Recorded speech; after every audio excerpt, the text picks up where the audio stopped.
So property number 6 की तरफ बढ़ते हैं। प्रॉपर्टी नंबर 6 जो है वो GIF के प्रॉपर्टीज़ में एक होता है सबसे इम्पॉर्टेंट प्रॉपर्टी, वो यही है। तो इसको 5 स्टार देना चाहिए, तो हमने इसको 5 स्टार दिया। ये प्रॉपर्टी बोलता क्या है एग्जैक्टली? तो ये प्रॉपर्टी बोलता है कि जो इंटीग्रल पार्ट ऑफ x होगा वो या तो x के बराबर होगा या उससे छोटा होगा, और बड़ा किससे होगा? x माइनस 1 से बड़ा होगा। ठीक है, इस बात को हम कैसे प्रूव कर, ये बहुत ही इंपॉर्टेंट प्रॉपर्टी है और ये भूलने वाला प्रॉपर्टी भी, ये भूल जाओगे। और इसका यूजेस कहाँ कहाँ होता है बताए थे भविष्य में। इसका यूजेस लिमिट में होगा, लिमिट में बहुत सारे क्वेश्चन में हो सकता है इसका यूज। इसके अलावा कैलकुलस में बहुत जगह हो सकता है।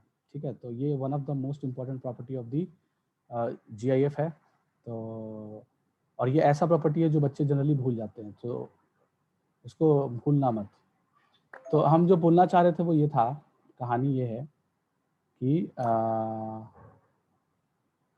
कहानी क्या है भाई? तो कहानी जो है हमारा ये है कि x कोई भी नंबर है, तो कोई भी नंबर कहीं होगा रियल नंबर लाइन पे, तो हमने नंबर लाइन बना लिया, वहां पे x को लिख दिया। x कहीं होगा, अच्छा x के जो पहले जो इंटीजर आया होगा वही तो इंटीग्रल पार्ट ऑफ x होगा। x के पहले कुछ पहले चलने पे, यानी x के लेफ्ट में चले होंगे, जो पहला इंटीजर आया होगा वही इंटीग्रल पार्ट ऑफ x होगा। राइट में चलेंगे तो जो नेक्स्ट इंटीजर आएगा वो इंटीग्रल पार्ट ऑफ x+1 आएगा। अच्छा, अब x जो है वो इसी बीच में फ्लक्चुएट कर रहा है, इसी बीच में फ्लक्चुएट कर रहा है x। तो हम x के डिफरेंट डिफरेंट पोजीशंस लेते हैं। तो हमने x का पहला पोजीशन ले लिया ये, ठीक है। तो अगर x का पहला पोजीशन ये है तो x माइनस 1 कहाँ पे होगा? x माइनस 1 जो है एग्जैक्टली x से एग्जैक्टली 1 डिस्टेंस पीछे होगा। हेलो, x से अगर हम एग्जैक्टली 1 यूनिट डिस्टेंस पीछे आते हैं तो अपने को क्या मिलेगा? x माइनस 1 मिलेगा। तो x माइनस 1 यहाँ पे रहेगा, ठीक है, इस केस में। तो अगर x माइनस 1 यहाँ पे है, x यहाँ पे है, तो इंटीग्रल पार्ट ऑफ x इन दोनों के बीच में है। ये एक जनरल केस हो गया।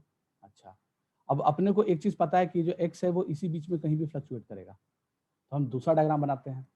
तो हमने क्या किया, दूसरा सिचुएशन ले लिया। दूसरा सिचुएशन में क्या लेंगे कि इस बार हमने क्या किया, इस बार x को तुम एक्सट्रीम केस में क्या कर सकते हो, x को यहीं पे ले लो जहां पे इंटीजर है। तो इंटीग्रल पार्ट ऑफ x यानी x अगर इंटीजर है, यानी x ये जो चीज है वो यहाँ पे आ गया। ठीक है, यहाँ पे आने का मतलब क्या हो गया, x का यहाँ पे आने का मतलब क्या हो गया कि x इंटीजर हो गया। तो x और इंटीग्रल पार्ट सेम ही चीज हो गया। ठीक है, तो इसका मतलब कि एक्सट्रीम सिचुएशन में इंटीग्रल पार्ट ऑफ x के बराबर हो सकता है जब x एकदम लेफ्टेस्ट जो पॉसिबल है उतना वहां पे हो। ठीक है, अच्छा नेक्स्ट कहानी क्या हो जाएगी? अब जो नेक्स्ट सिचुएशन है वो ये बोलता है कि अगर हमारा x यहाँ पे है कहीं पे, अच्छा अब x का जो मैक्सिमम जो सीन हो सकता है वो क्या हो सकता है? तो हमने यहाँ पे इंटीग्रल पार्ट ऑफ x ले लिया, अगला वाला जो इंटीजर आएगा वो क्या आ जाएगा? इंटीग्रल पार्ट ऑफ x+1 आ जाएगा। ठीक है, अब x जो है इस बार कहीं और है, कहाँ पे है x? तो इस बार x जो है वो यहाँ पे है, जस्ट पहले इंटीग्रल पार्ट ऑफ x+1 के जस्ट पहले। समझ रहे बात को? तो अगर x हमारा यहाँ पे होगा तो इससे एक यूनिट डिस्टेंस पीछे जाएंगे, एक डिस्टेंस पीछे जाएंगे इससे। तो जब हम इससे एक डिस्टेंस पीछे जाएंगे तो हम कहाँ पहुंचेंगे? इंटीग्रल पार्ट ऑफ x के जस्ट पहले पहुंचेंगे। हेलो, क्योंकि इन दोनों के बीच का डिस्टेंस तो 1 है। हेलो, समझ आ रहा बात? तो हम इंटीग्रल पार्ट ऑफ x के जस्ट पहले पहुंचेंगे। तो ये जो पॉइंट कहलाएगा वो क्या कहलाएगा? x-1 कहलाएगा। तो यानी कि इस केस में भी जो इंटीग्रल पार्ट ऑफ x है वो x और x-1 के बीच में लाई कर रहा है। इस केस में बराबर हो गया x और इंटीग्रल पार्ट ऑफ x, और इस केस में भी x और x-1 के बीच में इंटीग्रल पार्ट ऑफ x लाई कर रहा है। इसका मतलब कि जो इंटीग्रल पार्ट ऑफ x होता है वो हमेशा x-1 और x के बीच में ही लाई करेगा, चाहे कुछ भी हो जाए। यहाँ पे इक्वालिटी होल्ड कर सकता है जब x इंटीजर हो। क्लियर? तो this was the most important property of this chapter. Clear है? और इसका इस्तेमाल होगा लिमिट चैप्टर में, अभी नहीं होगा। ये पूरे के पूरे फंक्शन में शायद ही तुम कोई क्वेश्चन देखो जिसमें ये यूज हो रहा हो, लेकिन जैसे ही तुम अगले चैप्टर्स में घुसोगे तो वो ये प्रॉपर्टी यूज होना स्टार्ट हो जाता है। दैट्स वाई बच्चे ये प्रॉपर्टी भूल जाते हैं, क्योंकि वो यूज नहीं करते इस प्रॉपर्टी को इस चैप्टर में। ठीक है। सो नेक्स्ट ले लिया जाए, next property, property number 7। So property number 7 में क्या बोला जा रहा है कि integral part of x plus integral part of minus x ये किसके बराबर होगा? इंटीग्रल पार्ट ऑफ एक्स और integral part of minus x ये किसके बराबर होगा? ये बताना है। कोई बता सकता है क्या? एनीवन? हेलो, बताओ, कौन बताएगा? रुको, किसी से पूछा ही जाए। राज तुम बताओ। हेलो, हेलो मिस्टर यस राज। सर।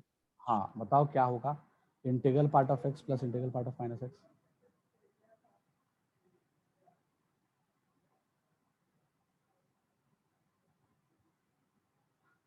बोलो, नहीं समझ में आ रहा क्या जी तुम लोग को? अरे यार वैल्यू रख लो ना, गजब करते हो तुम लोग, इससे कैसे जिंदगी चलेगी? वैल्यू रख लो, नहीं कुछ समझ में आ रहा है तो हमने x के जगह पे 2.3 रख लिया, ठीक है, मान लो, तो माइनस 2.3 यहाँ पे आ जाएगा, तो 2.3 का इंटीग्रल पार्ट 2 हो गया, इसका -3 हो गया, ठीक है, तो कितना हो गया? -1 हो गया। तो -1 कब होगा? जब x कोई इंटीजर नहीं होगा, जब x does not belongs to integer तो -1 होगा। अगर x इंटीजर के बराबर होगा तब क्या होगा? तो x को कोई इंटीजर ले लो, लाइक 2 ले लिया, तो integral part of 2 plus integral part of -2, तो इसका आंसर 2, इसका आंसर -2, तो 0 आएगा। तो इसके दो डेफिनेशन हो गया। इसमें कौन सा बहुत दिक्कत कर रहे थे, कैसे काम चलेगा? ठीक है, तो ये याद रखना है अपने को, ऐसा होता है। बट द प्रॉब्लम इज कि जब क्वेश्चनों में यूज होगा, जब सवाल में तुम यूज करोगे, क्या यूज करोगे सवाल में? तो जब भी तुम सवाल में इस फॉर्मूले को यूज करोगे तो बेसिकली फॉर्मूला तुम्हें इस रूप में यूज करना होगा, integral part of minus x is equals to -1 minus integral part of x. ऐसा कब होगा? जब x does not belongs to integer होगा, ठीक है। और integral part of minus x जो है वो minus times of integral part of x के बराबर होगा। सॉरी ये 0 हो गया, हाँ सही है। ऐसा कब होगा? जब x बिलोंग्स टू इंटीजर होगा, ठीक है। तो क्योंकि होगा क्या कि तुम जब फंक्शन के अच्छे अच्छे क्वेश्चंस करते रहोगे तो during the question you will get some, तुम जब भी integral part of minus of something देखोगे तो ऑफ कोर्स माइनस से इंसानों को नफरत होता है ना, तो माइनस को प्लस में कन्वर्ट करना है, तो कैसे कन्वर्ट करेंगे?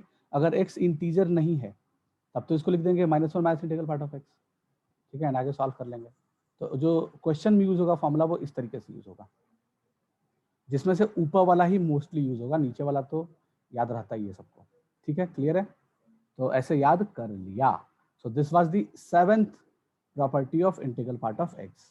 So now 8th property of integral part of x is fractional part of x plus fractional part of minus x.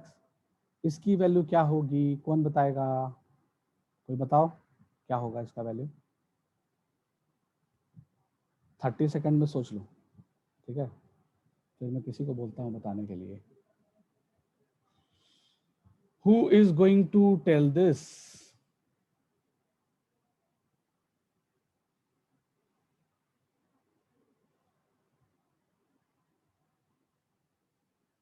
बोलो बोलो। हर्ष भुवट is not connected with audio. क्यों भाई? ठीक है, कोई बताएगा क्या? किससे पूछे हम? हाँ दीक्षा परशुराम, तुम बताना क्या हो सकता है, तुम्हारे अकॉर्डिंग क्या आंसर हो सकता है इसका? Fractional part of x plus minus x of, मतलब minus fractional part of x. Hello, are you there? Yes. हाँ बोलो, तुम्हारे हिसाब से क्या आंसर आना चाहिए अकॉर्डिंग टू यू? क्या होगा? बोलो, नहीं पता? अरे फिर से वही चीज, कोई नंबर रख के देख लो ना, इतना तुम लोग दिमाग नहीं लगाते सर हो। 0 है। 0 है, अच्छा। 0 and 1, सानिया ने बहुत अच्छा चैट में लिखा है, आंसर बहुत सही है, परफेक्टली। तो 0 होगा और 1 होगा, तो 0 कब होगा 1 कब होगा, ये भी बात है। 0 कब होगा, जब हम इंटीजर लेते हैं x को। तो अगर x बिलोंग्स टू इंटीजर हुआ तब तो ये 0 होगा। क्यों? क्योंकि कोई भी इंटीजर का जो फ्रैक्शनल पार्ट होता है वो 0 होता है। तो मान लो x के जगह पे 1 ले लिए, तो fractional part of 1, fractional part of -1, तो ये कितना हो जाएगा 0, ये भी कितना हो जाएगा 0, तो 0 + 0 0, खत्म बात। अच्छा, अगर हम कोई नॉन लाइक 2.3 लेते हैं सपोज, सो 2.3 का फ्रैक्शनल पार्ट और -2.3 का फ्रैक्शनल पार्ट, और -2.3 का फ्रैक्शनल पार्ट, तो 2.3 का फ्रैक्शनल पार्ट 0.3 होता है, और -2.3 का फ्रैक्शनल पार्ट क्या होता है, 0.7 होता है ना। हाँ, दोनों को जोड़ेंगे तो कितना आएगा, 1 आएगा। तो जब x इंटीजर नहीं होगा तब क्या आएगा, ये आएगा। क्लियर, बहुत बढ़िया। This was the 8th property. तो हमने 8th प्रॉपर्टी भी कर लिया, ठीक है। 9th प्रॉपर्टी की तरफ बढ़ते हैं। 9th प्रॉपर्टी की तरफ बढ़ते हैं।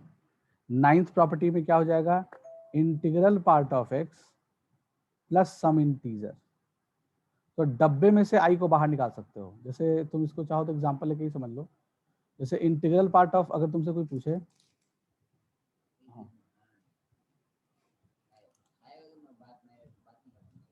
इंटीग्रल पार्ट ऑफ x में अगर तुम इसमें लाइक x की जगह पे अगर तुम 2.3 लेते हो, तो 2.3 और कोई इंटीजर 5 ले लिया, लाइक कोई इंटीजर हमने क्या ले लिया, 5 ले लिया, 2.3 है, इधर 5 है मान लो, तो ये क्या बन जाएगा, ये क्या होना चाहिए, ठीक है। तो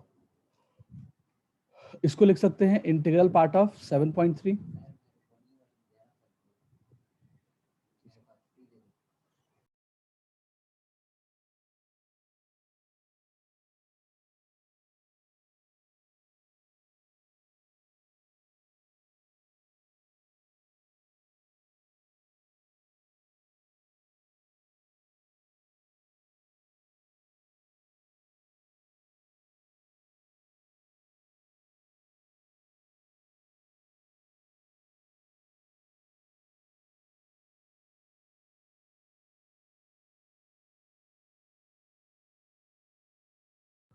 तो यहाँ पे क्या आ जाएगा, सॉरी, इंटीग्रल पार्ट ऑफ 7.3 कितना आ जाएगा, 7 आ जाएगा। इसका मतलब कि हम इसको ऐसे भी लिख सकते थे ना, इसी चीज को, इंटीग्रल पार्ट ऑफ 2.3 प्लस 5, तो 2.3 का इंटीग्रल पार्ट 2 और ये 5 7। तो हमने क्या देखा कि बेसिकली जो integral part of x plus i होता है वो integral part of x plus plus क्या होता है, प्लस आई। यानी कि किसी भी इंटीजर को तुम डब्बे से बाहर निकाल सकते हो, ये मेन है बात, ठीक है। किसी भी इंटीजर को डब्बे से बाहर निकाल सकते हो, क्योंकि होता क्या है कि अगर हम किसी चीज में इंटीजर जोड़ देंगे, किसी नंबर में इंटीजर जोड़ देंगे, तो उससे उसका इंटीग्रल पार्ट उतना ही बढ़ जाएगा जितना आई है, ऑब्वियस सी बात है।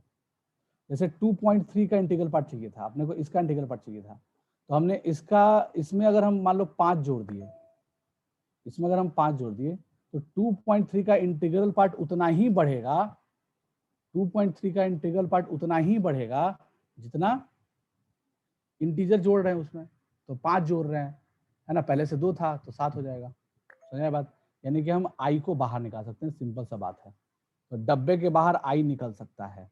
अच्छा, आई निकलने का मतलब कुछ बच्चा को लगता है कि इसका आंसर क्या होगा, लाइक अगर तुम्हें इंटीग्रल पार्ट ऑफ 5.3 -7 लिखा हुआ है, तो इसमें जो आई का काम कर रहा है वो -7 कर रहा है, यानी इसको लिख सकते हैं इंटीग्रल पार्ट ऑफ 5.3 प्लस -7।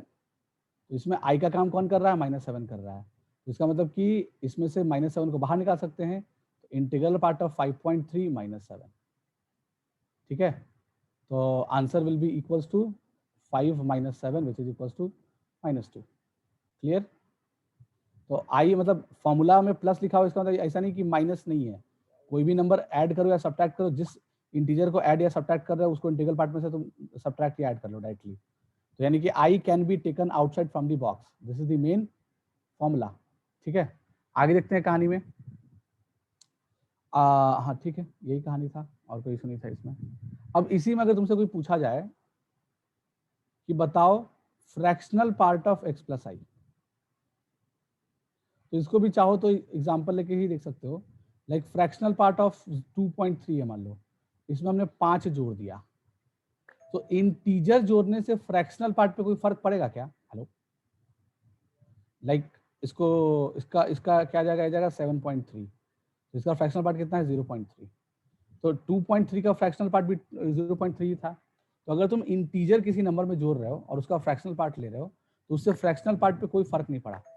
ठीक है, कोई फर्क नहीं पड़ेगा, इसका मतलब कि ये चीज वही का वही रह जाएगा, यानी फ्रैक्शनल पार्ट ऑफ एक्स ही रह जाएगा ये।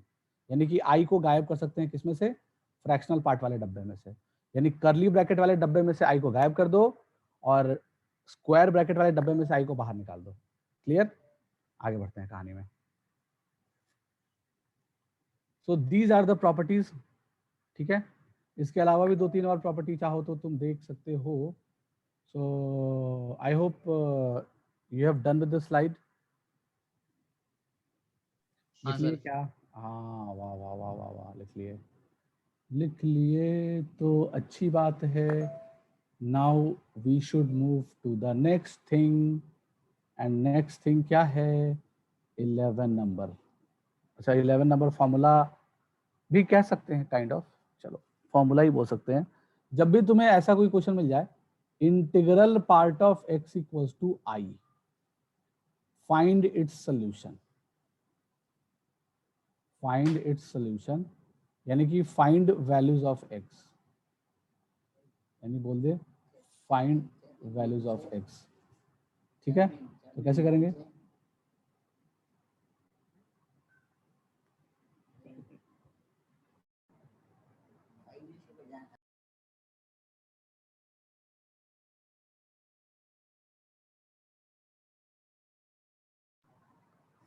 ठीक है भाई, तो चलो अपने को इसका सोल्यूशन निकालना है, फाइंड वैल्यूज ऑफ x। ऐसा हो सकता है क्वेश्चन, ऐसे क्वेश्चनों को हम कैसे करेंगे? ठीक है, हमारे दिमाग में ये चीज आ रहा है कि हम ऐसे क्वेश्चनों को कैसे करेंगे। तो ऐसे क्वेश्चनों को करने का तरीका क्या है? मान लो तुमसे पूछ दिया जाए कि इंटीग्रल पार्ट ऑफ x जो है, इंटीग्रल पार्ट ऑफ x जो है वो मान लो 5 के बराबर है, ऐसा बोल रहा है कि इसका आंसर बताओ। तो इसका मतलब कि कोई x की वैल्यू क्या क्या हो सकती है कि इंटीग्रल पार्ट ऑफ x जो है वो 5 के बराबर हो जाए। तो इसका मतलब कि मान लो हमने x की वैल्यू यहाँ पे 5 लिख लिया, यहाँ पे 6 लिख लिया, यहाँ पे 5 लिख लिए, यहाँ पे 6 लिख लिए। तो अगर x जो है, अगर x जो है वो इसके बीच में ही फ्लक्चुएट करेगा, ठीक है, सॉरी क्या बोल रहे थे, हाँ, अगर x इसके बीच में रहेगा, यानी कि चुन्नू अगर यहाँ पे खड़ा है 5 से 6 के बीच में, अगर वो लेफ्ट में चलना स्टार्ट करेगा तो इंटीग्रल पार्ट ऑफ x क्या आएगा? 5 आएगा। ठीक है, इसका मतलब क्या हो गया? तो इसका मतलब ये हो गया कि क्या हो गया इसका मतलब, x बिलोंग्स टू क्या हो जाएगा इस केस में? इस केस में हो जाएगा x बिलोंग्स टू क्लोज 5 से लेके ओपन 6, यानी कि अगर क्लोज 5 से लेके ओपन 6 के बीच में x की वैल्यू रखते हैं, यानी यहाँ से लेके यहाँ के बीच में x की वैल्यू कुछ भी रखते हैं, तो उसका जो इंटीग्रल पार्ट आएगा वो 5 के बराबर आएगा। सही है, कोई दिक्कत नहीं है। तो इन दिस वे हम एक जनरलाइज फॉर्मूला बना सकते हैं, और जो जनरलाइज फॉर्मूला बनेगा वो क्या बनेगा? Integral part of x equals to i अगर है तो जो x होगा वो कहाँ से कहाँ लाई करेगा? Then x belongs to from that integer to i plus 1। सही है। अच्छा, इसी में कुछ और एग्जांपल ले लेते हैं।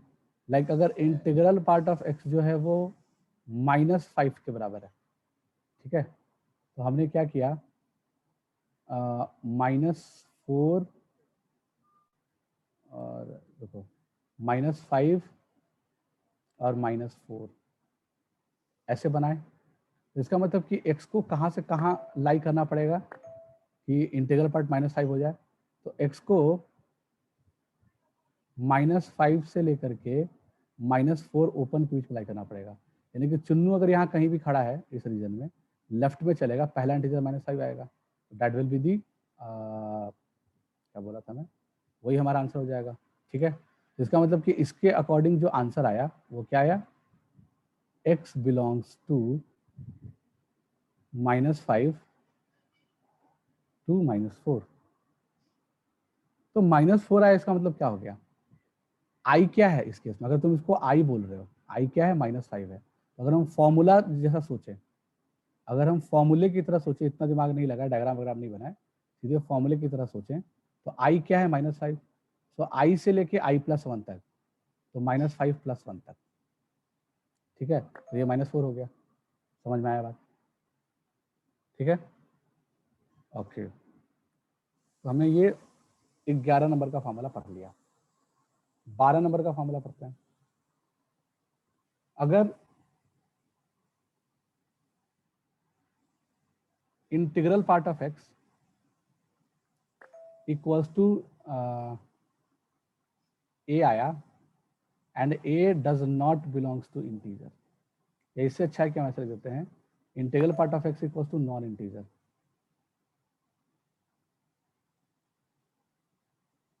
कोई इंटीजर नहीं है, ठीक है। तो अगर integral part of x integer नहीं है, इसका मतलब, हेलो,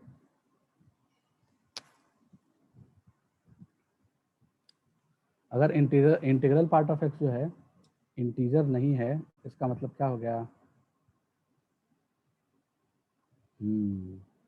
क्या होगा इसका मतलब, तो इसका कुछ एग्जांपल ले लेते हैं यहाँ पे।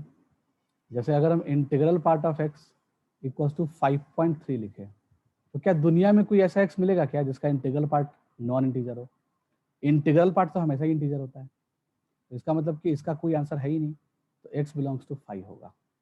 तो हम इसको जनरलाइज करके क्या ले सकते हैं, इस केस में क्या होगा, इस केस में x बिलोंग्स टू नथिंग। समझ में आया बात, x बिलोंग्स टू नथिंग, ठीक है। अच्छा, 13 नंबर, अच्छा इसी में थोड़ा सा कुछ और एग्जांपल ले लेते हैं, ज़्यादा समझ में आ जाएगा। लाइक अगर तुमसे पूछा जाए कि integral part of x equals to pi, integral part of x equals to e, तो पाई भी क्या है, इंटीजर नहीं है, e भी इंटीजर नहीं है, तो इसका भी आंसर x बिलोंग्स टू 5, इसका भी आंसर x बिलोंग्स टू 5, ठीक है, बिल्कुल सही चल रहा है, वाह।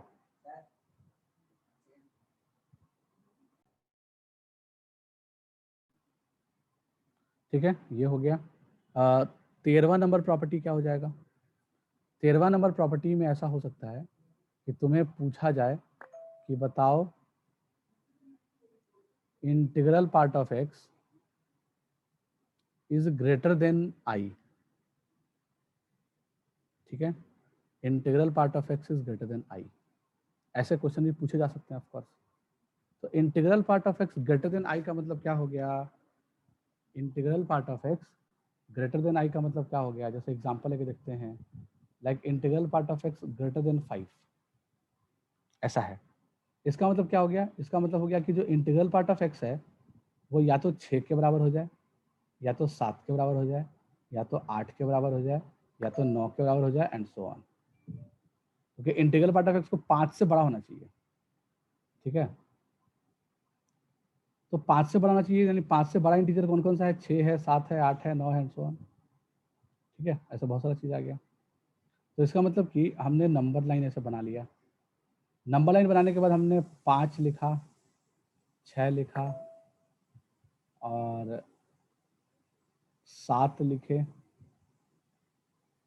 और 8 लिखे, और 9 लिखे, ठीक है। तो अब इसमें हम क्या करेंगे, इसमें हम क्या करेंगे, मतलब इस तरह चलते जाएगा। तो इंटीग्रल पार्ट 6 हो सकता है। इंटीग्रल पार्ट 6 कब होगा? जब यहाँ से यहाँ के बीच में x लाई करेगा। 7 कब होगा? जब 7 से लेके 8 के बीच में लाई करेगा। 8 कब होगा? जब 8 से लेके 9 ओपन के बीच में लाई करेगा। 9 कब होगा? जब 9 से लेके 10 के बीच में लाई करेगा। इसका मतलब कि हमने क्या देखा अल्टीमेटली हमने क्या देखा कि 6 से बड़ा कोई भी नंबर चलेगा। हमने क्या देखा? 6 से बड़ा कोई भी नंबर चलेगा, यानी कि 6 के बराबर भी और 6 से बड़ा भी कोई भी नंबर चलेगा। तो इसका आंसर क्या आ जाएगा? x belongs to close 6 to infinity. ठीक है, तो अगर हम यहाँ पे फॉर्मूला बनाने की कोशिश करें, हालांकि इसमें कुछ खास फॉर्मूला बनाने की जरूरत है नहीं, तभी चलो बना लेते हैं फॉर्मूला। तो x बिलोंग्स टू क्या आ जाएगा? i से लेके इंफिनिटी, सॉरी i+1 से लेकर इन्फिनिटी, सॉरी i+1 से लेकर के इन्फिनिटी, i+1 से लेके इन्फिनिटी आ गया ना? देख लो i क्या है? 5, तो 5+1 6 से लेके इन्फिनिटी। तो ये भी समझ में आ गया होगा, आई होप सो। नेक्स्ट कहानी में आते हैं। अगर तुमसे पूछा जाता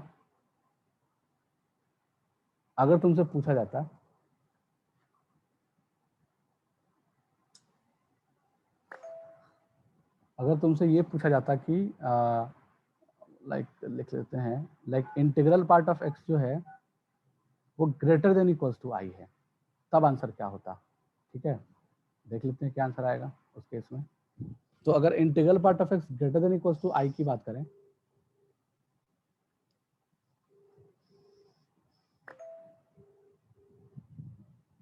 ठीक है, जस्ट वेट। सही चल रहा है, सब चीज समझ में आ रहा है, साथ में याद भी होते जाना चाहिए, साथ में याद करना है सबको, घर में टाइम नहीं मिलता है इतना पढ़ने का, यही याद होना चाहिए सारा प्रॉपर्टी। हाँ, इंटीग्रल पार्ट ऑफ x यानी एग्जांपल ले लो भाई, तो integral part of x greater than equals to 5, अगर हमने ये ले लिया, मतलब क्या हो गया? नंबर लाइन बना लिए, नंबर लाइन पे 5 लिख दिए, ठीक है, नंबर लाइन पे 6 7 एंड सो ऑन। ठीक है, तो इंटीग्रल पार्ट जो है वो 5 या 5 से बड़ा होना चाहिए। इंटीग्रल पार्ट जो है वो 5 के बराबर भी हो सकता है, 5 से बड़ा भी हो सकता है। यानी कि इस क्वेश्चन को तुम टुकड़ों में अगर तोड़ो तो इंटीग्रल पार्ट ऑफ x 5 के बराबर हो जाए, या 6 के बराबर, या 7 के बराबर, या 8 के बराबर एंड सो ऑन। तो 5 से लेकर के 6 के बीच में जब होगा x, तब तो इंटीग्रल पार्ट ऑफ x 5 के बराबर होगा। जब 6 से लेकर 7 के बीच में होगा x, तब तो इंटीग्रल पार्ट 6 के बराबर होगा। जब 7 से लेके 8 के बीच में होगा तब ये होगा एंड सो ऑन। तो इसमें जो आंसर आया वो क्या आया? इसका आंसर क्या लिखोगे? इसका जो फाइनली आंसर लिखेंगे, यानी यहाँ से चलते चलते आगे तक इन्फिनिटी, यानी कि इसका आंसर क्या आ जाएगा? इसका आंसर आ जाएगा x बिलोंग्स टू क्लोज 5 से लेके इन्फिनिटी। यानी इस केस में जो आंसर लिखेंगे वो क्या लिखेंगे? x बिलोंग्स टू i से लेकर के इन्फिनिटी। सही है। क्वेश्चन ऐसा भी हो सकता था कि जो इंटीग्रल पार्ट ऑफ x है वो greater than some non integer, integral part of x ऐसा भी हो सकता था कि greater than some non integer. ठीक है, तो अगर integral part of x greater than some non integer यानी कि ग्रेटर देन a लिख दिया, and a belongs to, a does not belongs to some integer, तो a इंटीजर नहीं है, ठीक है, तब आंसर क्या आएगा? ठीक है, ठीक है, तो एक एग्जांपल लेके समझ में आएगा अपने को। तो हमने integral part of x is greater than, मान लो 2.3 किए, तो इसका मतलब क्या हो गया कि अपने को इंटीग्रल पार्ट ऑफ x 2.3 से बड़ा होना चाहिए। तो इंटीग्रल पार्ट ऑफ x कोई इंटीजर ही होगा, तो 2.3 से बड़ा इंटीजर 3 होता है, तो it can be 3, it can be 3, it can be 4, it can be 5 and so on. ठीक है, अच्छा, ऐसा हो सकता है ऑफ कोर्स। तो इसका मतलब कि वही नंबर लाइन बनाया, यहाँ पे हमने 2.3 लिखा, ठीक है, अच्छा 2.3 के आगे 3 लिखा, फिर 4 लिखा एंड सो ऑन। तो जो हमारा आंसर है, यानी कि इंटीग्रल पार्ट 3 या 3 से बड़ा होना चाहिए। इसका मतलब कि इंटीग्रल पार्ट जो है यहाँ से आगे अगर हम कोई भी x लें, 3 या 3 से बड़ा कोई भी x लें तो उसका इंटीग्रल पार्ट क्या आ जाएगा, 3, 4, 5 यही सब में से कोई आएगा। ठीक है, तो यानी कि जो इसका आंसर आया वो क्या आया, x बिलोंग्स टू 3 से लेके इन्फिनिटी। तो हम इसको जनरलाइज कैसे कर सकते हैं, 3 क्या है बेसिकली, इस आंसर को तुम ऐसे लिख सकते हो क्या, x बिलोंग्स टू 3 क्या है, integral part of integral part of A का काम कौन कर रहा है, 2.3 कर रहा है यहाँ पे, तो integral part of a plus 1 से लेके इन्फिनिटी। हेलो, सही है ना, देख पा रहे हो, ए की वैल्यू अगर 2.3 है तो इसका इंटीग्रल पार्ट 2 हो गया, 2 में 1 जोड़ दिए तो 3 हो गया।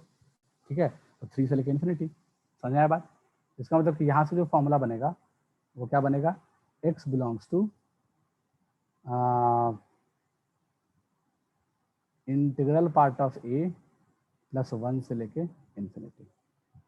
तो ये हो गया हमारा 15 नंबर फॉर्मूला। ठीक है, समझ आ रहा है बात, कहानी। अच्छा, 16 नंबर बात,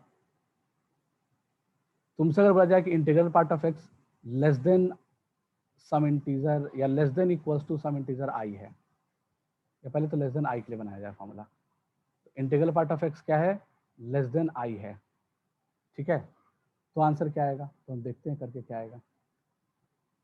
तो इसका मतलब कि हमने एक क्वेश्चन ले लिया, integral part of x less then 5, इसका मतलब कि इंटीग्रल पार्ट ऑफ एक्स जो है वो क्या क्या होना चाहिए, 4 हो सकता है, 3 हो सकता है, 2 हो सकता है, 1 हो सकता है, 0 हो सकता है एंड सो ऑन। ठीक है, इसका मतलब कि अगर हम नंबर लाइन ड्रॉ करें, नंबर लाइन पे 5 ड्रॉ किए, नंबर लाइन पे 4 ड्रॉ किए, नंबर लाइन पे 3, 2 वटेवर कर लिए, तो अपने को इंटीग्रल पार्ट 4 हो सकता है या कुछ भी हो सकता है। तो उस केस में 4 कब होगा इंटीग्रल पार्ट, जब 4 से लेके 5 ओपन के बीच में लाई करेगा x, तब इंटीग्रल पार्ट 4 के बराबर होगा। इंटीग्रल पार्ट 3 के बराबर कब होगा, जब 3 क्लोज से लेके 4 ओपन के बीच में होगा एंड सो ऑन। 2 कब होगा, जब 2 क्लोज से लेके 3 ओपन के बीच में होगा। तो हमने क्या देखा, ये पूरी कहानी मतलब ये पूरा आंसर हो जाएगा 5 से छोटा। तो इसका आंसर क्या लिखोगे, इसका आंसर लिखोगे x belongs to minus infinity to 5 open. 5 क्या था, आई का काम कर रहा था, तो हम यहाँ से जो जनरलाइज फॉर्मूला लिखेंगे वो क्या लिखेंगे, x belongs to minus infinity to i open.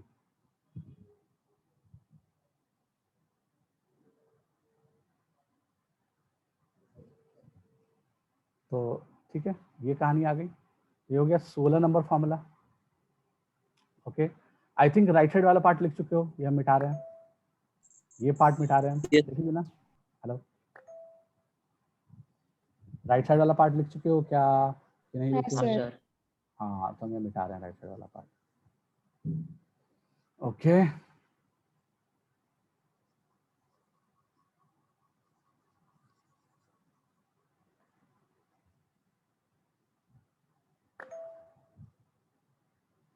Question ऐसा ही पूछा जा सकता है, यानी कि 17th नंबर फॉर्मूला बनाते हैं। 17th नंबर फॉर्मूला क्या हो गया कि अगर integral part of x less than equals to i हो गया तब आंसर क्या आएगा। तो देखते हैं, एग्जाम्पल लेके सब समझ में आ रहा है आपने को, तो एग्जाम्पल लेके ही समझेंगे। तो अगर हम यहाँ पे लेते हैं integral part of x less than equals to 5, अगर ऐसा लेते हैं, इसका मतलब कि इसमें इंटीग्रल पार्ट ऑफ एक्स जो है वो 5 हो सकता है, 4 हो सकता है, 3 हो सकता है एंड सो ऑन। तो हमने क्या किया, नंबर लाइन पे 5 को प्लॉट किया, 4 को प्लॉट किया, 6 को प्लॉट किया, 3 को प्लॉट किया एंड सो ऑन। ठीक है, तो एक्चुअली में क्या होगा ये, अगर तुम 6 से छोटा कोई भी x की वैल्यू लेते हो, ठीक है, तो उसका इंटीग्रल पार्ट या तो 5 आएगा, या तो 4 आएगा, या तो 3 आएगा। सही है, तो इसका आंसर क्या आ जाएगा, इसका आंसर आ जाएगा x belongs to minus infinity to 6 open. ठीक है, ये 6 का मतलब क्या हो, मतलब 6 क्या है एक्चुअली में, i+1 है। 6 क्या है, आई के काम कौन कर रहा है, 5 कर रहा है, तो ये i+1 है 6। तो इसका जो जनरलाइज्ड आंसर लिखेंगे वो क्या लिखेंगे, जब भी ऐसा कुछ मिल जाए तो x belongs to minus infinity to i+1। सही है, ये हो गया 17th नंबर का फॉर्मूला। 18th नंबर का फॉर्मूला देख लेते हैं। अगर तुम्हें पूछा जाए कि इंटीग्रल पार्ट ऑफ एक्स जो है वो लेस देन, अच्छा यहाँ जो 15th नंबर का जो फॉर्मूला था, यहाँ पे ग्रेटर देन ए रहता, मतलब ग्रेटर देन इक्वल टू ए रहता, तो भी आंसर यही होता। हेलो, तो या तो सिर्फ ग्रेटर देन रहे या ग्रेटर देन इक्वल टू रहे, दोनों में आंसर सेम ही रहेगा, कोई फर्क नहीं पड़ने वाला है। ठीक है, इक्वलिटी लगे या ना लगे, यानी कि दोनों के लिए सेम आंसर है, इसके लिए भी सेम आंसर है, and integral part of x greater than equal to A के लिए भी सेम आंसर आएगा। तो सिमिलर वे में हमने भी वही काम किया, integral part of x less than equal to a, और या तो ये क्वेश्चन रहे या क्वेश्चन रहे integral part of x less than a, और साथ में क्या गिवन है, a does not belongs to some integer, a कोई इंटीजर नहीं है, तब आंसर क्या आएगा। तो लेट्स टेक एन एग्जांपल। तो हमने क्या ले लिया, integral part of x less than equals to मान लो -2 ले लिए, तो नंबर लाइन प्लॉट किए, नंबर लाइन पे -2 लिख लिए, -1 लिख लिए, -3 लिख लिए, -4 लिख लिए, एंड सो ऑन। तो इंटीग्रल पार्ट ऑफ एक्स क्या होना चाहिए, सॉरी ए है ना, ये वाला है, तो -2.3 कर लो इसको। ठीक है, तो कहीं -2.3 होगा, यहाँ पे मान लो है -2.3, तो यहाँ पे -2.3 लिखा हुआ है, तो -2.3 से छोटा होना चाहिए इंटीग्रल पार्ट। ठीक है, यानी कि या तो -3 के बराबर हो सकता है, यानी कि इस केस में अगर हम देखें तो जो इंटीग्रल पार्ट ऑफ एक्स है it can be -3, -4, -5 and so on. ठीक है, तो अब हम इसमें हम क्या करेंगे, इसमें हम क्या करेंगे, -3 के पीछे पीछे आए, मतलब sorry -3 integral part of x क्या हो जाए, -3 हो जाए, -2.3 से छोटा, यानी कि -3, -4, -5 ये सब हो सकता है। ऐसा कब होगा, जब तुम -2 से -2 ओपन से पीछे का कोई भी नंबर ले लेंगे, -2 ओपन से पीछे का कोई भी नंबर ले लेंगे, तो इंटीग्रल पार्ट ऑफ एक्स या तो -3 के बराबर होगा, या -4 के बराबर होगा, या -5 के बराबर होगा, एंड सो ऑन। समझ में आ रहा है बात। अच्छा, इसका मतलब क्या हो गया, इसका मतलब ये हो गया कि यहाँ से जो x बिलोंग्स टू आएगा वो क्या जाएगा, -∞ से लेकर के कहाँ तक। अच्छा, इसका आंसर पर लिख लेते हैं, नीचे वाले का आंसर लिख लिया जाए। इसका आंसर क्या आ जाएगा, इसका आंसर आ जाएगा x बिलोंग्स टू क्या, -∞ से लेकर के -2 ओपन। अब ये -2 एक्चुअली में है क्या, तो इसका इंटीग्रल पार्ट में एक जोड़ दो, -2.3 का इंटीग्रल पार्ट क्या आ जाएगा, -3, -3 में एक ऐड करेंगे तो -2 आ जाएगा। तो इसका मतलब कि इसका जो आंसर आ जाएगा वो क्या आ जाएगा, यहाँ से लेकर के इंटीग्रल पार्ट ऑफ a +1 ऐसा हो जाएगा। क्लियर है, हेलो,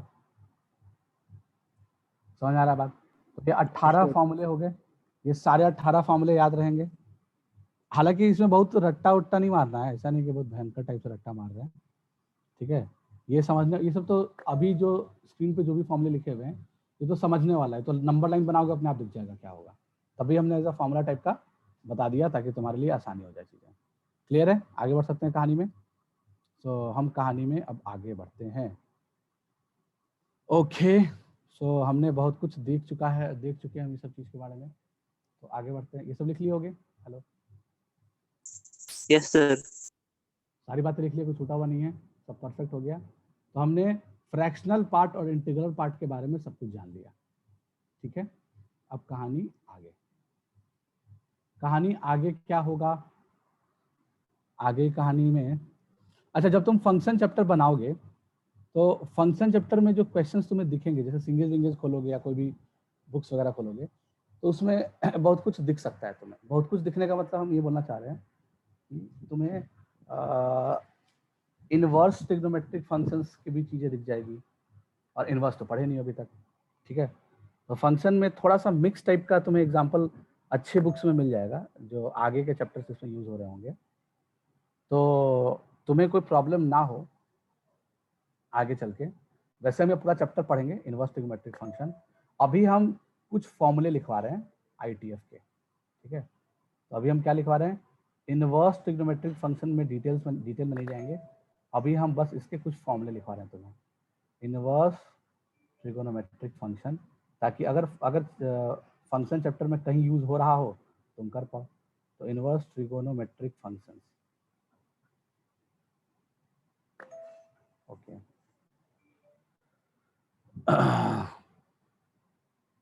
क्लियर है? तो इनवर्स ट्रिगोनोमेट्रिक फंक्शन में कुछ कुछ बातें हैं जो जस्ट इंफॉर्मेशन के तौर पे अभी जान लो, ठीक है।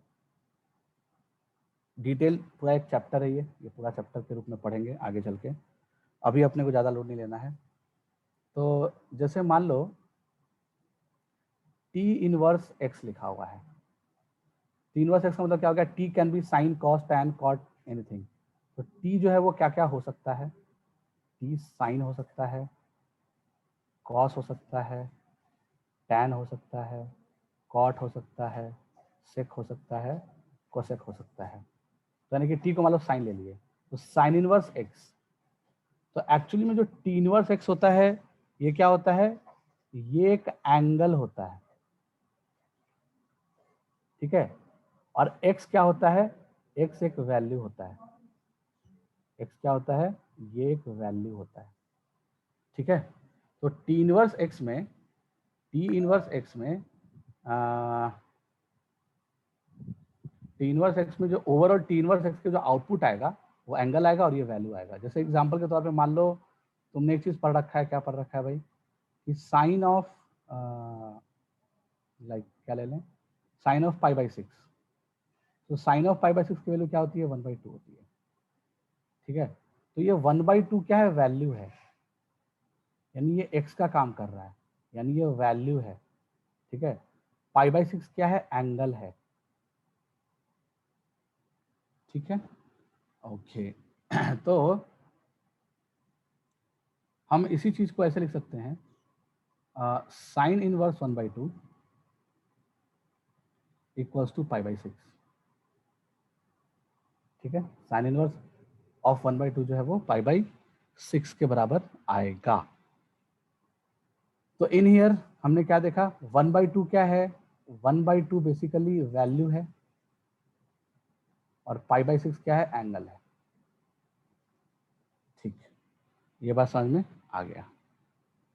और बिल्कुल सही बात है।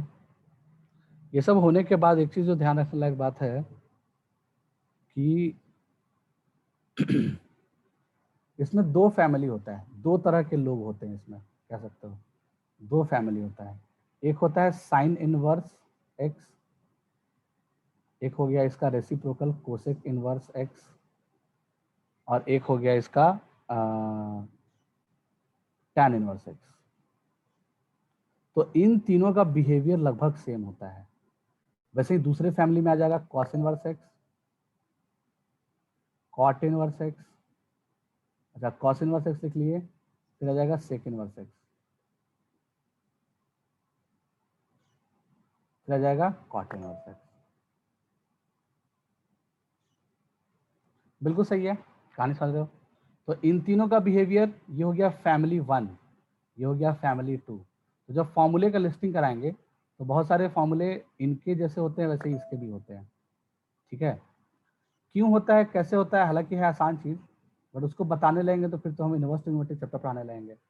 तो बस चूंकि यूज होगा इसलिए हम बता रहे हैं।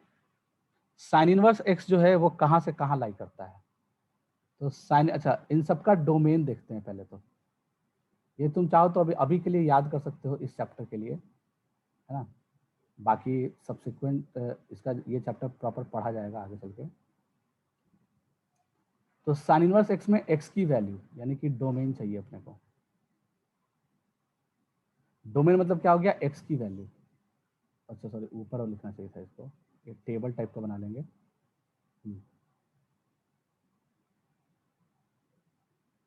तो डोमेन एंड रेंज, ठीक है। तो साइन इनवर्स एक्स का जो डोमेन होता है, यानी कि इसमें जो एक्स आएगा वो -1 से लेके +1 के बीच में आएगा, और इसका जो रेंज आएगा वो -π/2 2 से लेके π/2 के बीच में आएगा।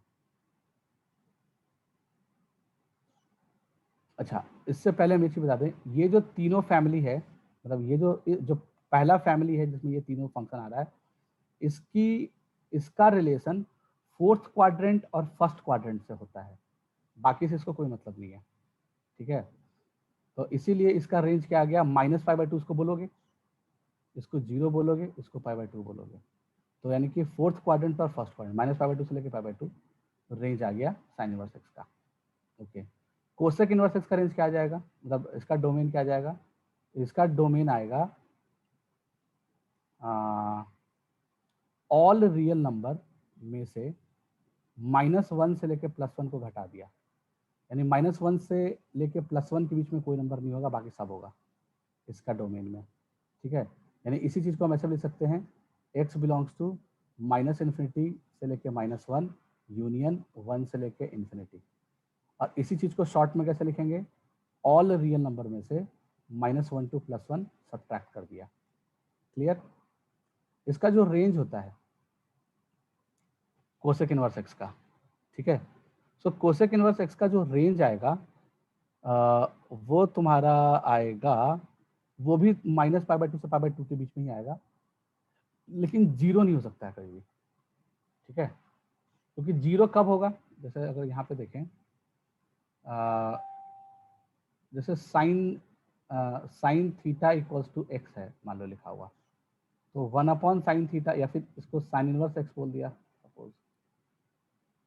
सपोज यार cosec theta equals to 1/x हो जाएगा। ठीक है, अच्छा क्या बोलना चाह रहे थे हम, बिल्कुल सही है। तो अगर साइन थीटा 0 हो गया, ध्यान सुनना, अगर साइन थीटा 0 हो गया तो अनडिफाइंड हो जाएगा ये चीज, तब तो कोसेक थीटा अनडिफाइंड हो जाएगा ना, तो कोसेक इनवर्स डिफाइंड नहीं होगा। तो साइन थीटा 0 कब होता है, एग्जैक्टली 0 पे, तो 0 रेंज में नहीं आएगा, बाकी सब आएगा, यानी इसके रेंज में क्या आ जाएगा। अच्छा, ये -π/2 भी एग्जैक्टली नहीं होगा। ठीक है, एग्जैक्टली -π/2, सॉरी ये नहीं, -π/2 होगा, सॉरी, तो -π/2 से लेकर के π/2 तक सब कुछ रेंज में आएगा एक्सेप्ट 0। 0 जो है ये नहीं हो सकता है कोसेक इनवर्स एक्स का वैल्यू। अब tan इनवर्स एक्स का जो रेंज होता है, वो डोमेन होता है, वो ऑल रियल नंबर होता है। ठीक है, और इसका जो रेंज होता है वो ओपन -π/2 से लेके π/2 होता है। क्यों ओपन आ गया π/2 पे, क्योंकि tan इनवर्स x बराबर π/2 अगर तुम लेते हो, लेट्स से, इसका मतलब कि tan π/2 बराबर x, tan π/2 क्या होता है, अनडिफाइंड, तो x तो अनडिफाइंड हो गया। समझ आया बात? हाँ, तो इसका मतलब क्या हो गया कि π/2 नहीं हो सकता है कभी भी, π/2 को अप्रोच जरूर करेगा बट π/2 नहीं होगा। तो π/2 ओपन -π/2 ओपन, तो ये तो हमने इसकी कहानी लिख ली। सेम टेबल इसके लिए भी बनाते हैं।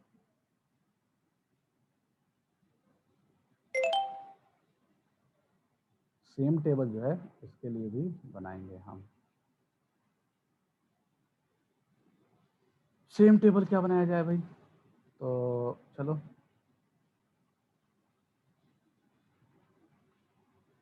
इसका भी डोमेन यानी x की वैल्यूज,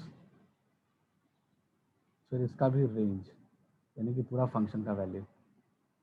ओके, तो कॉस इनवर्स x का डोमेन क्या होगा, सेक इनवर्स x का डोमेन क्या होगा, कॉट। अच्छा, इसमें जो ऑब्जर्व करने लायक बात है वो ये है कि ये तीनों मेंबर का जो बिहेवियर होता है वो सेम होता है। ठीक है, इसका बिहेवियर जो होता है वो सेम होता है, और ये फर्स्ट क्वाड्रेंट और सेकंड क्वाड्रेंट से मतलब रखता है। ठीक है, यानी इसको बाकी दोनों से कोई मतलब नहीं है, यानी इसको 0 से लेके पाई के बीच में मतलब है। ठीक है, तो कॉस इनवर्स एक्स का जो डोमेन आएगा वो -1 से +1 के बीच में आएगा। क्यों आता है अभी समझ में नहीं आ रहा होगा, क्यों ये डोमेन आ रहा है, वो सब इनवर्स ट्रिग्नोमेट्री चैप्टर पढ़ेंगे, अभी जो जानना है वो जान लो। कॉस इनवर्स एक्स का जो रेंज आएगा वो आएगा 0 क्लोज से लेके पाई close.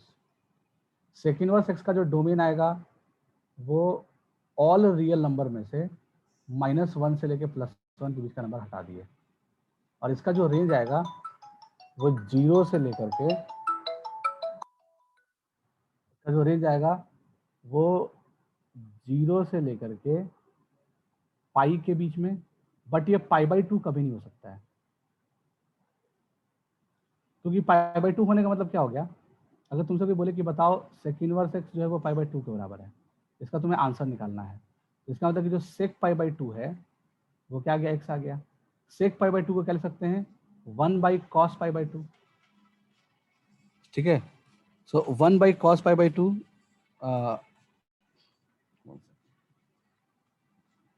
1/cos π/2 equals to x आ गया।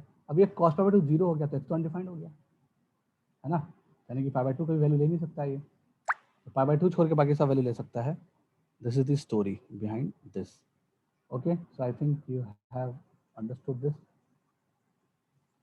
क्वाट इनवर्स एक्स के बारे में क्या कहानी है, क्वाट इनवर्स एक्स का जो डोमेन होता है वो ऑल रियल नंबर होता है, ठीक है, और इसका जो रेंज होता है क्वाट इनवर्स एक्स का वो होगा ओपन 0 से लेके ओपन पाई, ठीक है। तो ये तुम्हें याद करना, अभी अभी के लिए याद कर लो, या फिर कभी कोई क्वेश्चन आया तो शायद उसमें यूज हो, इसलिए हमने लिखवा दिया ताकि ऐसा ना लगे कि क्वेश्चंस हो नहीं रहे हैं, ठीक है। बट ये सारी बातें डिटेल में एकदम ढंग से पढ़ेंगे, क्यों डोमेन, क्यों रेंज, ये सब हुआ, ये सब proper inverse trigonometric function chapter में पढ़ेंगे, ठीक है। तो इतनी बातें समझ में आ गई होगी, है ना। कहानी में थोड़ा सा आगे बढ़ते हैं। अच्छा, कहानी में थोड़ा सा आगे बढ़ने से पहले थोड़ा सा प्रैक्टिस करवा देते हैं ताकि उल्टा सोचना आ जाए तुम लोगों को। जैसे अगर तुमसे कोई पूछे अगर तुमसे कोई पूछे कि बताओ sine inverse x equals to √3/2, तो तुम्हें एक्स की वो वैल्यू ढूंढनी है जिसके लिए, मतलब साइन इनवर्स एक्स का एक एंगल हो गया,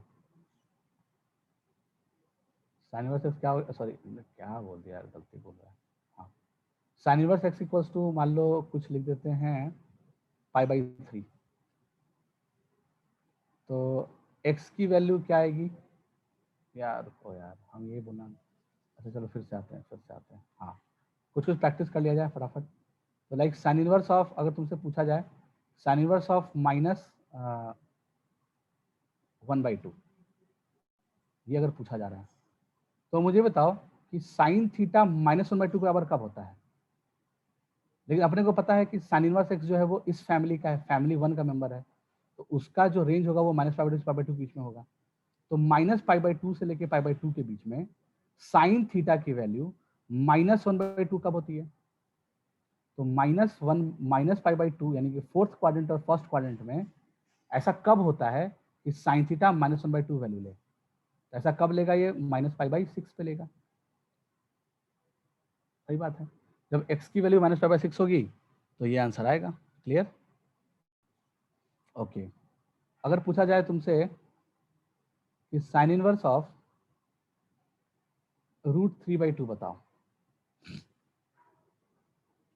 तो साइन थीटा √3/2 वैल्यू कब लेता है, ये ढूंढना है तुम्हें।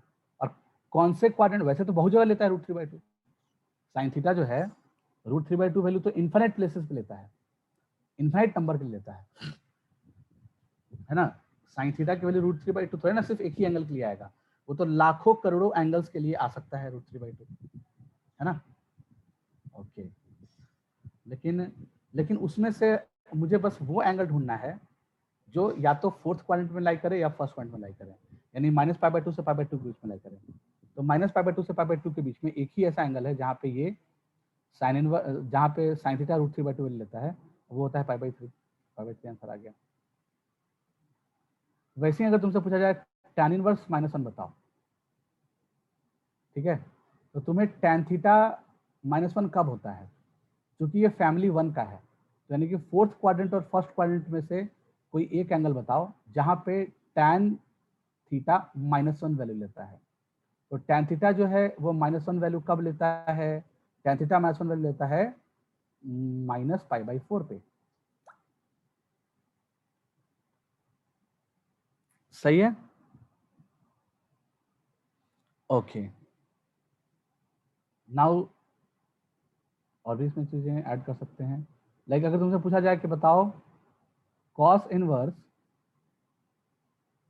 -1/2, ठीक है।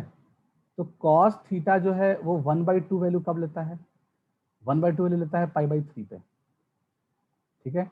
और -1/2 कब लेता है, जब पाई में घटाएंगे π/3 एंगल, तो क्या मिलेगा अपने को, 2π/3 एंगल मिलेगा, ठीक है।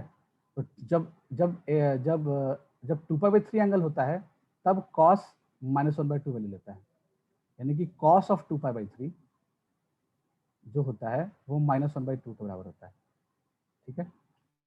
वैसे तो और भी बहुत सारे एंगल जहाँ -1/2 के बराबर होता है, जैसे 4π/3 पे भी होता है, हेलो, कॉस ऑफ 4π/3 भी क्या होता है, -1/2 के बराबर होता है।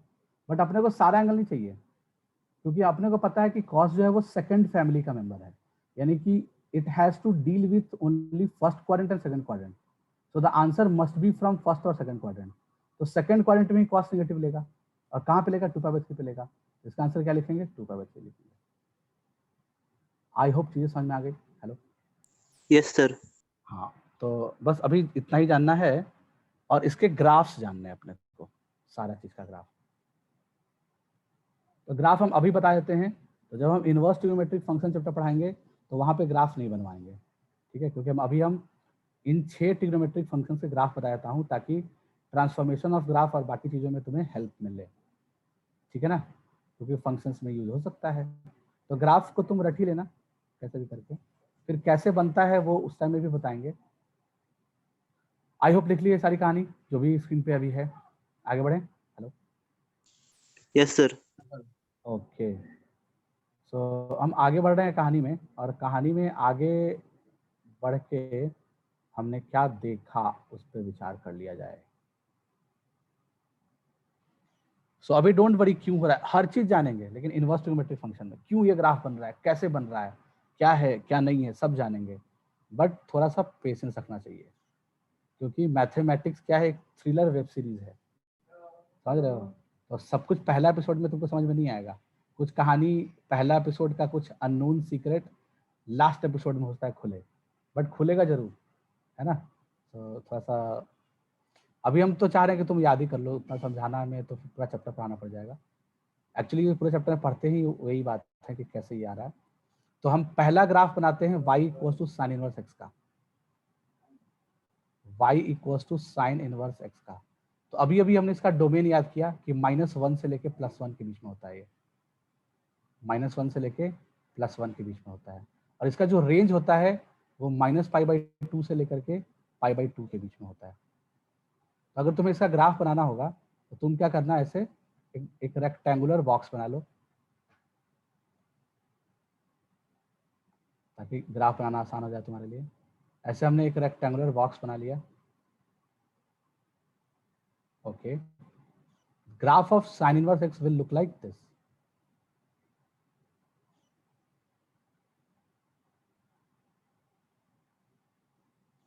तो साइन इनवर्स x का ग्राफ जो होता है वो कुछ ऐसा होता है, ठीक है।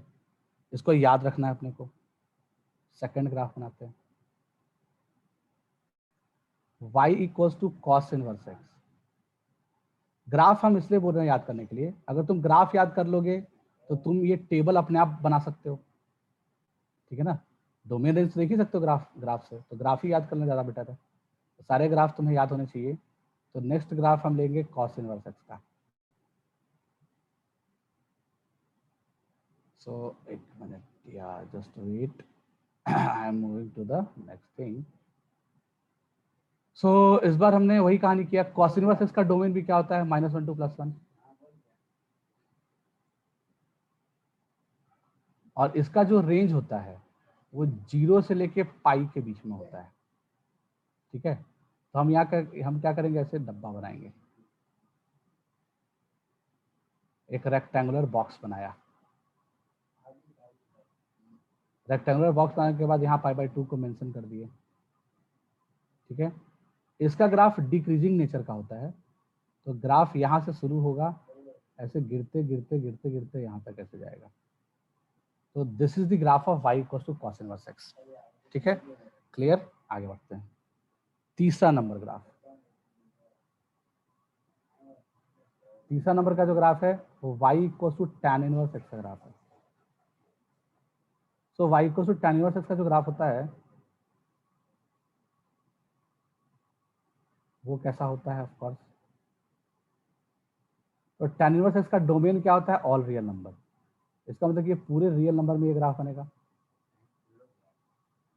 सो अगर ये पूरे में बनेगा तो ग्राफ कैसे होगा भाई? ऐसे बढ़ता हुआ ग्राफ है एंड सो ऑन। ठीक है, तो यहाँ पे आ जाएगा 0, यहाँ पे आएगा -π/2, यहाँ पे आएगा π/2, क्योंकि हमने पढ़ा है कि इसका जो रेंज होता है वो -π/2 के बीच में होता है, और π/2 पे ओपन है, -π/2 पे भी ओपन है, और 0 जो है वो 0 पे कट कर रहा है, 0 इसका रूट हो गया। ठीक है, इंक्रीजिंग फंक्शन है, इंक्रीजिंग नेचर का है। तो this is the graph of y equal to tan inverse x। आगे देखते हैं कहानी, fourth type of graph. Fourth graph जो है वो बेसिकली किस चीज का है? तो अगला ग्राफ है cot इनवर्स x का।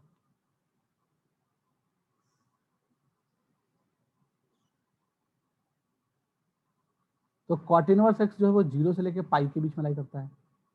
तो इस ऑफ कोर्स यानी कि हम ग्राफ किसका बना रहे हैं? हम ग्राफ बना रहे हैं y equals to cot inverse x का ग्राफ बना रहे हैं।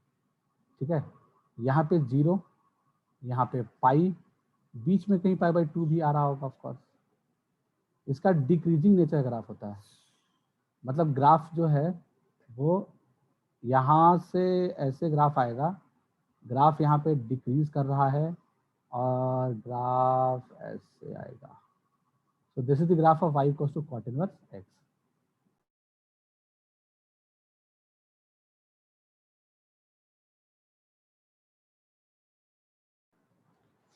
Okay, so cot inverse x का ग्राफ ऐसा होता है, ये भी समझ में आ गया। Fifth type of graph,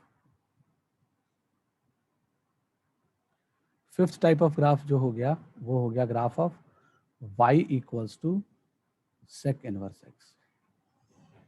y equals to sec inverse x का जो ग्राफ बनेगा वो भी 0 से पाई के बीच में ही बनता है। ठीक है, तो 0 से लेके पाई के बीच में बनेगा ग्राफ, और इसका जो डोमेन होता है वो -1 से +1 के बीच में नहीं होता है, उसके बाहर बाहर होता है। तो -1 और +1 के बाहर बाहर होगा। तो हमने क्या किया, ऐसे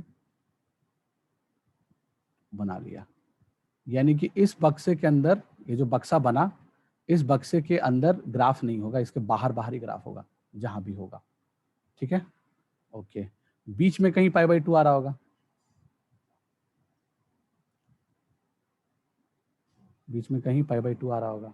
तो जो सेक इनवर्स एक्स का ग्राफ होता है वो इंक्रीजिंग नेचर का होता है, ग्राफ जो होगा वो कुछ ऐसा होगा।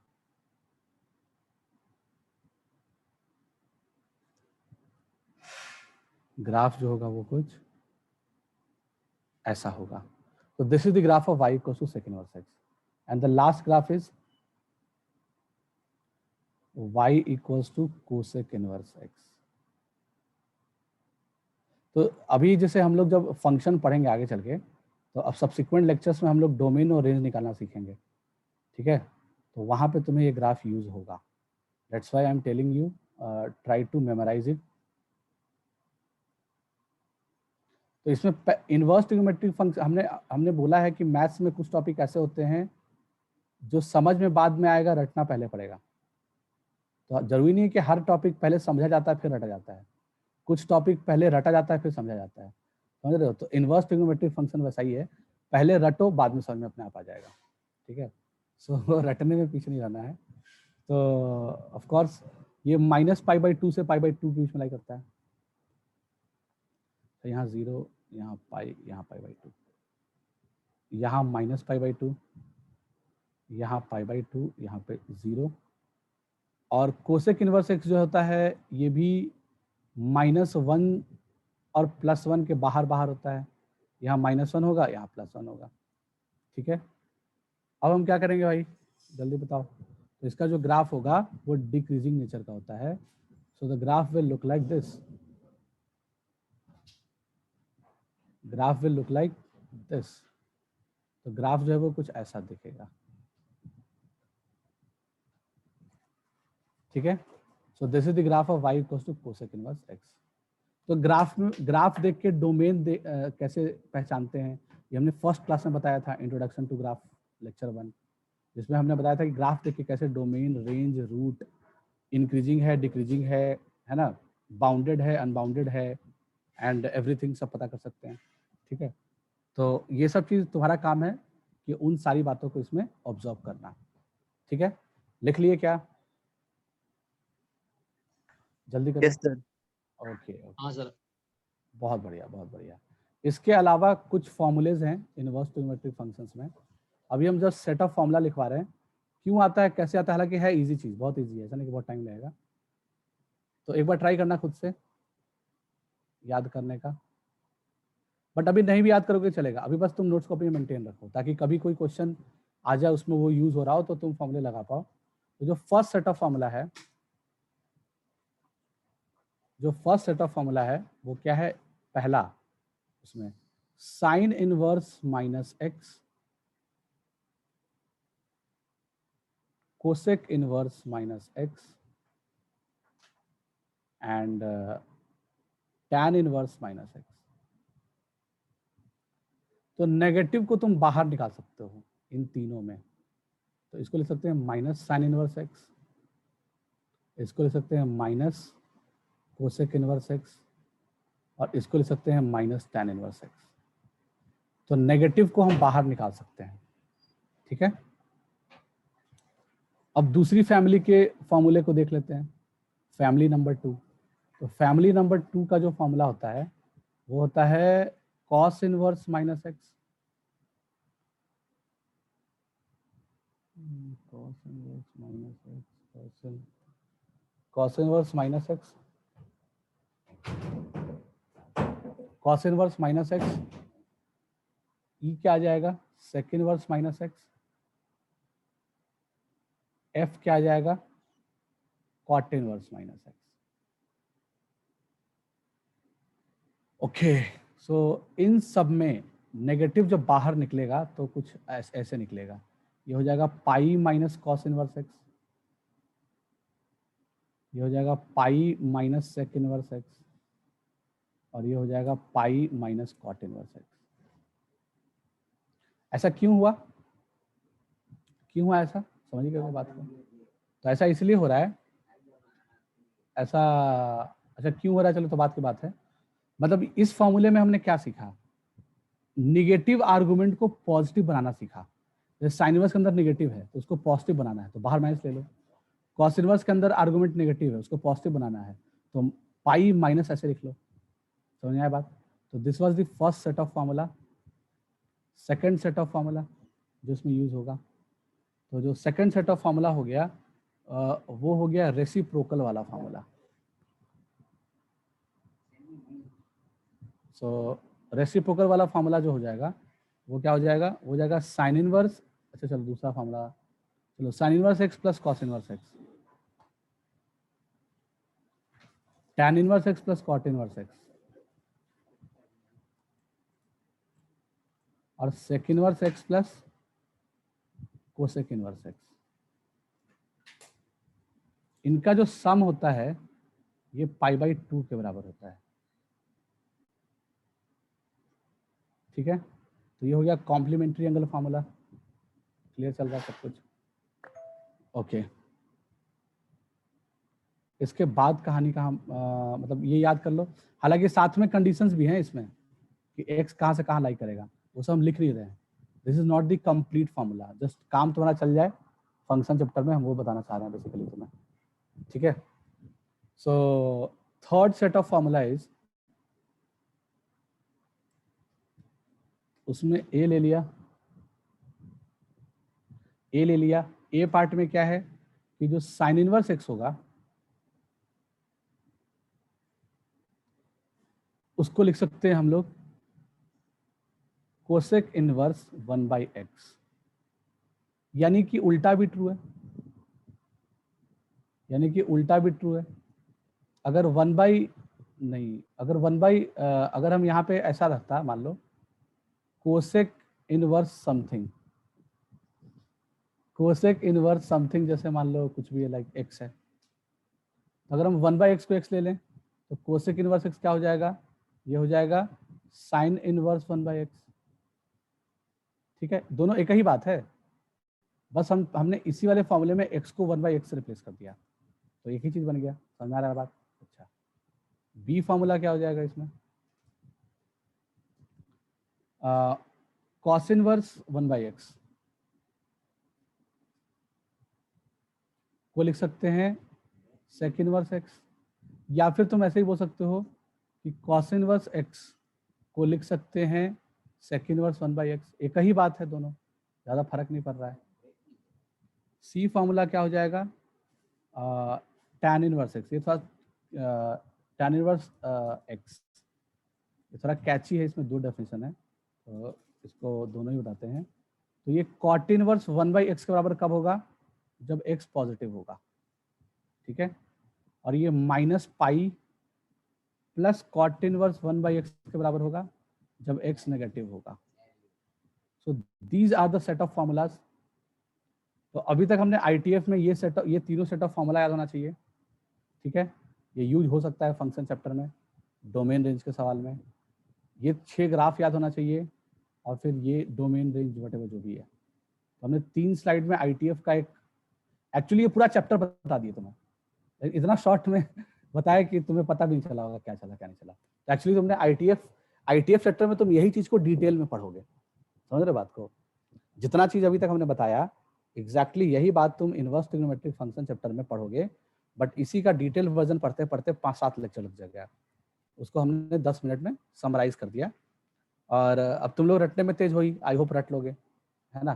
तो कैसे भी पैटर्न बना के रख लेना, बाकी समझने की कोशिश मत करना, और समझाएंगे ITF चैप्टर में। सो आगे की जो कहानी है, यानी हम लोग नेक्स्ट क्लास में क्या पढ़ेंगे, तो हम लोग नेक्स्ट क्लास में पढ़ने वाले हैं ट्रांसफॉर्मेशन ऑफ ग्राफ। तो ये बहुत ही मज़ेदार सेशन रहेगा अगला, ट्रांसफॉर्मेशन ऑफ ग्राफ। तो नेक्स्ट क्लास में हम लोग पढ़ेंगे ट्रांसफॉर्मेशन ऑफ ग्राफ, तो कैसे भी किसी ग्राफ से बाकी ग्राफ बनाना। तो हमने बहुत सारे ग्राफ सीख चुके हैं अभी तक। तो प्रीवियस अगले क्लास में आने से पहले आई सपोज कि तुम्हें क्या क्या चीज़ पता होना चाहिए। तो तुम्हें क्या क्या चीज़ पता होना चाहिए अगले क्लास में आने से पहले तुम्हें कुछ बातें पता होनी चाहिए। क्या क्या? जितने भी टाइप के ग्राफ बताए गए हैं, यानी कि एक y इक्वल्स टू k, एक y equals to mx plus c, एक y equals to ax square plus bx plus सी,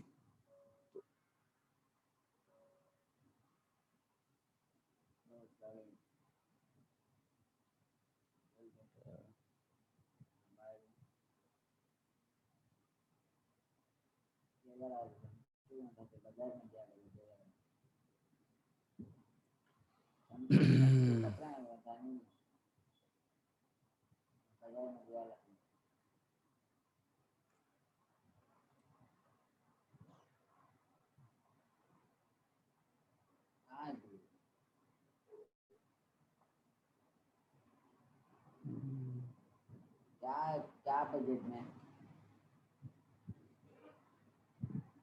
लेने गए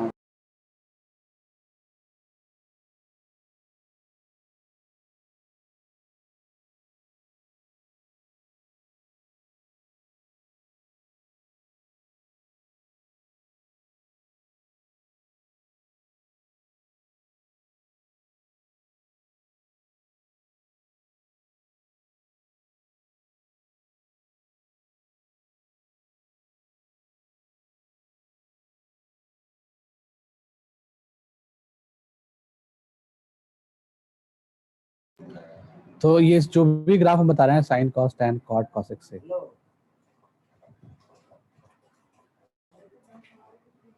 तो इतना ग्राफ, ये 6 ग्राफ हो गया, ये 6 हो गया,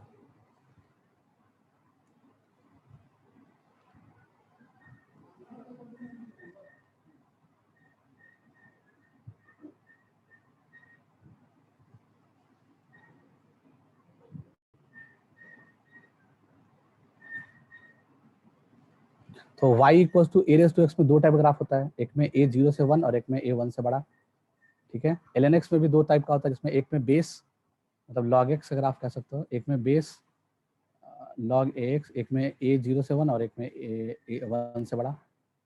तो इतने ग्राफ कितने हो गए? 1 2 3 4 5 6 7 8 9 10 11 12 और 12, 24 ग्राफ याद होना चाहिए। ठीक है, तब ट्रांसफॉर्मेशन ग्राफ पढ़ने में मजा आएगा। सो ठीक है, बाय बाय एवरीवन। सही है, समझ में आया होगा सारी चीज़ें। आज तो काफ़ी इंफॉर्मेशन हमने इसमें दिए। ठीक है, सो आया समझ में। लो जैक बोले ना मेरी क्या कोई